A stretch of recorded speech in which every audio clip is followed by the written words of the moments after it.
Subscribe to Mufti Tariq Online and press the bell icon for more videos.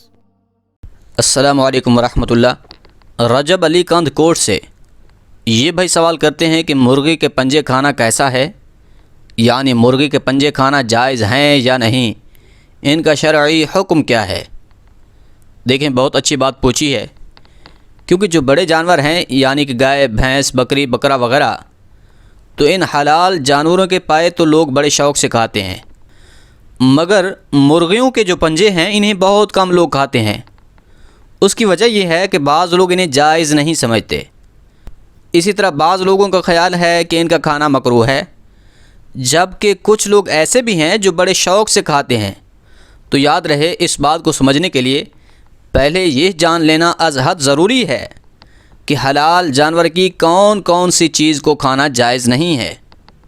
جیسا کہ گائے، بھینس، بیل وغیرہ کی 7 چیزیں ایسی ہیں کہ جن کا کھانا حرام ہے۔ ان میں پہلے نمبر پر ہے بہتا ہوا خون، یعنی جب جانور ذبح کرتے ہیں تو اس وقت جو بہتا ہوا خون نکلتا ہے تو اس کا کھانا حرام ہے۔ دوسرے نمبر پر ہے نر جانور کی شرمگاہ، اور تیسرے نمبر پر ہے نر جانور کے خصیتین، یعنی کپورے، جنہیں لوگ بڑے تام تراک اور شوق سے کھا رہے ہوتے ہیں۔ ان کا کھانا بھی حلال نہیں ہے۔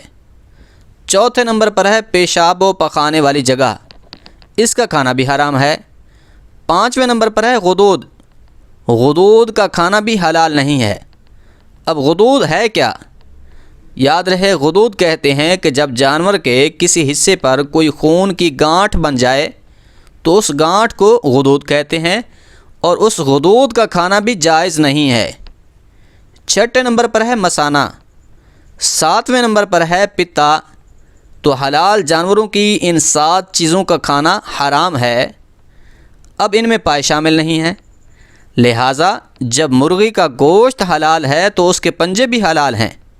اب اگر کسی کی طبیعت گوارا نہیں کرتی مرغی کے پنجے کھانے کو، تو پھر اس کا یہ مطلب ہرگز ہی نہیں ہے کہ وہ فتویٰ دے دیں کہ بھائی مرغی کے پنجے کھانا مکروہ ہے یا جائز نہیں ہے۔ تو ایسی بات کرنا شرعی حدود سے تجاوز کرنے کے مترادف ہے، جسے اللہ نے فرمایا ان اللہ لا يحب المعتدین، کہ شریعت میں حد سے تجاوز کرنے والے اللہ کو بالکل بھی پسند نہیں ہیں۔ تو جو چیز حلال ہے اسے حلال رہنے دیں۔ اب اگر کوئی مرغی کے پنجے کھاتا ہے تو ان کا کھانا بالکل حلال اور جائز ہے، کھا سکتے ہیں، ان میں کوئی حرج نہیں ہے۔ امید ہے بات سمجھ آ گئی ہوگی۔